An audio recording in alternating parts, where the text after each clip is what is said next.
माता की, भारत माता की, यमुना मैया की, यमुना मैया की। बहनों और भाइयों, आज पावन जन्माष्टमी का शुभ आयोजन है। मैं इस अवसर पर संपूर्ण वृंदावन वासियों को, उत्तर प्रदेश वासियों को और पूरे देश और पूरी दुनिया के अंदर जहां कहीं भी सनातन धर्मावलंबी निवास करता है और हमारे कान्हा के प्रति श्रद्धा का भाव रखता है, उन सबको मैं आज की इस पावन तिथि की हृदय से बधाई देता हूं। और उन सब के लिए अभी मैं श्री कृष्ण कन्हैया के श्री चरणों में ही प्रार्थना करके आया हूं कि उनके जीवन में शुभ और मंगल ही मंगल हो, ये कृपा उनकी सदैव बनी रहे। बहनों और भाइयों, 5000 वर्ष से भी पहले से ये ब्रज भूमि भगवान श्री विष्णु के पूर्ण अवतार के रूप में द्वापर में अवतरित भगवान श्री कृष्ण के पावन अवतार और लीला की भूमि के रूप में जानी जाती है।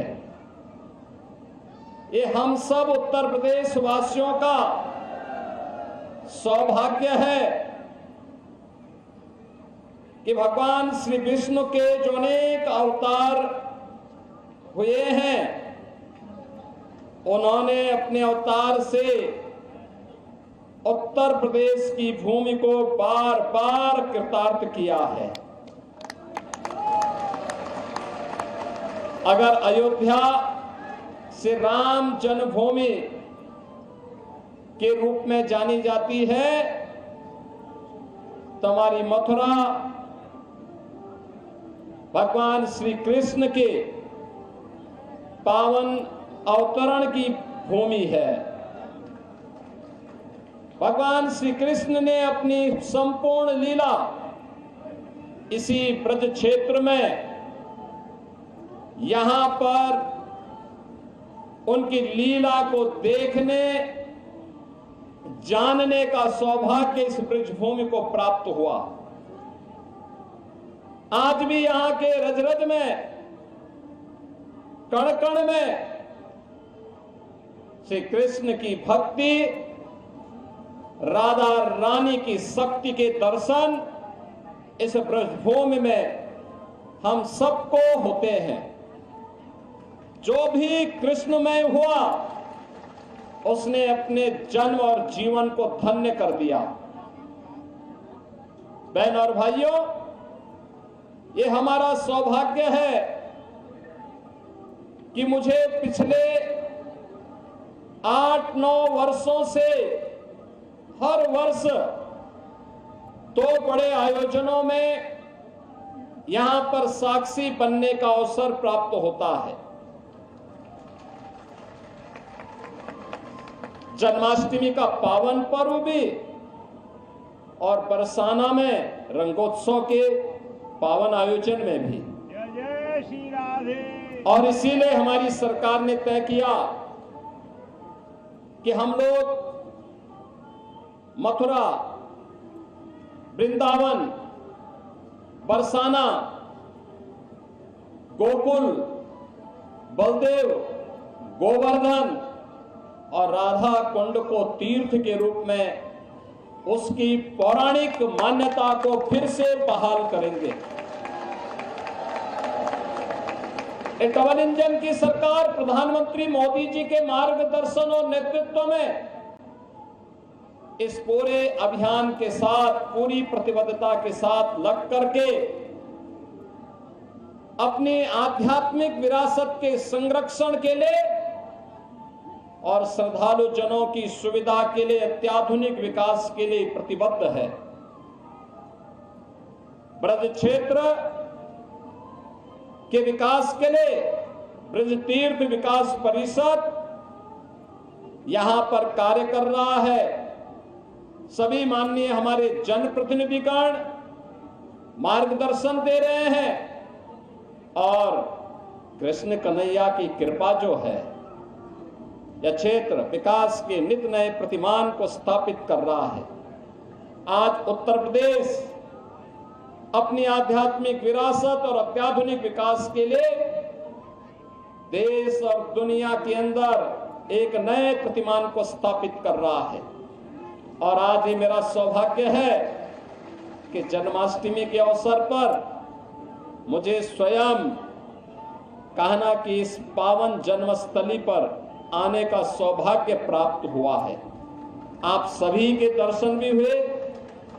आप सभी को मैं एक बार फिर से पूरे ब्रज वासियों को, मैं पूरे प्रदेश वासियों को आज के इस पावन पर्व पर मैं हृदय से बधाई देता हूं। हमारा संकल्प होना चाहिए, जो प्रधानमंत्री जी ने देश के स्वाधीनता के अमृत महोत्सव वर्ष के अवसर पर हम सबको संकल्पित करवाया था, और वो संकल्प थे पंच प्रण के, गुलामी के अंशों को सर्वथा समाप्त करना, स्वदेशी को जीवन का मंत्र बनाना, विरासत के संरक्षण के लिए कार्य करना, देश की सीमाओं की रक्षा करने वाले और देश के अंदर आंतरिक सुरक्षा को बेहतर बनाने वाले जवानों का सम्मान करना और समता और सामाजिक एकता के लिए कार्य करना। बहनों और भाइयों, आज जब हम काशी में जाते हैं तो काशी विश्वनाथ धाम हम सबके सामने पूरे वैभव के साथ देश और दुनिया को आकर्षित कर रहा है। अयोध्या में जाते हैं, 500 वर्षों की गुलामी के प्रतीक समाप्त हुए। अब श्री कृष्ण श्री राम जन्मभूमि पर भव्य राम मंदिर का निर्माण होकर के दुनिया को अपनी ओर आकर्षित कर रहा है। हम लोग योग माया की उस पावन भूमि पर जाते हैं जो विंध्यवासिनी धाम के रूप में आज दुनिया को अपनी शक्ति का एहसास करा रही है। वहां पे भी एक भव्य कॉरिडोर बनकर के दुनिया के श्रद्धालुओं को अपनी ओर आकर्षित कर रही है। श्रद्धालु जनों की बेहतर सुविधा। बहनों और भाइयों, यहां पर भी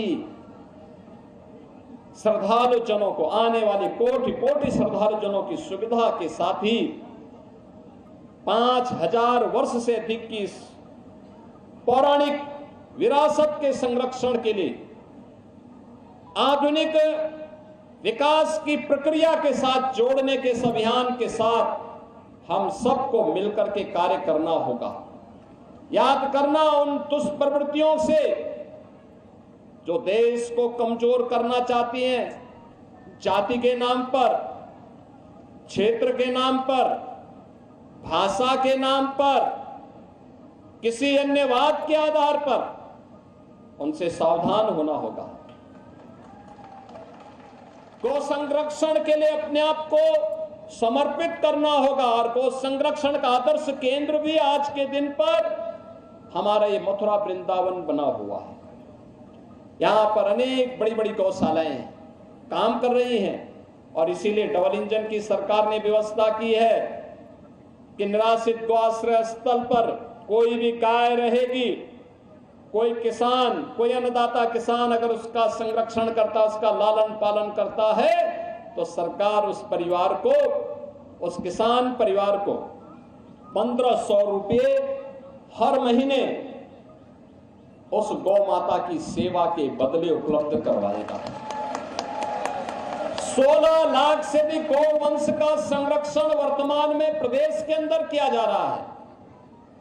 लगातार इस पर सरकार कार्य कर रही है, क्योंकि हमारे जो प्रतीक हैं सनातन धर्म के, मां गंगा है, मां यमुना है, गौ माता है, गायत्री है, हमारे तीर्थ हैं। जब तक ये है सनातन का ध्वज ऐसे ही दुनिया का मार्गदर्शन करता रहेगा, विश्व बंधुत्व के भाव के साथ दुनिया को एकता और शांति और सौहार्द का मार्गदर्शन करता रहेगा। एक बार फिर से आप सभी को श्री कृष्ण जन्माष्टमी की हृदय से बधाई देता हूं, अपनी मंगल में शुभकामनाएं देता हूं। मेरे साथ बोलेंगे श्री केशव देव महाराज की, श्री कृष्ण कन्हैया की, श्री राधे रानी की, श्री यमुना मैया की, भारत माता की, भारत माता की। Zee News.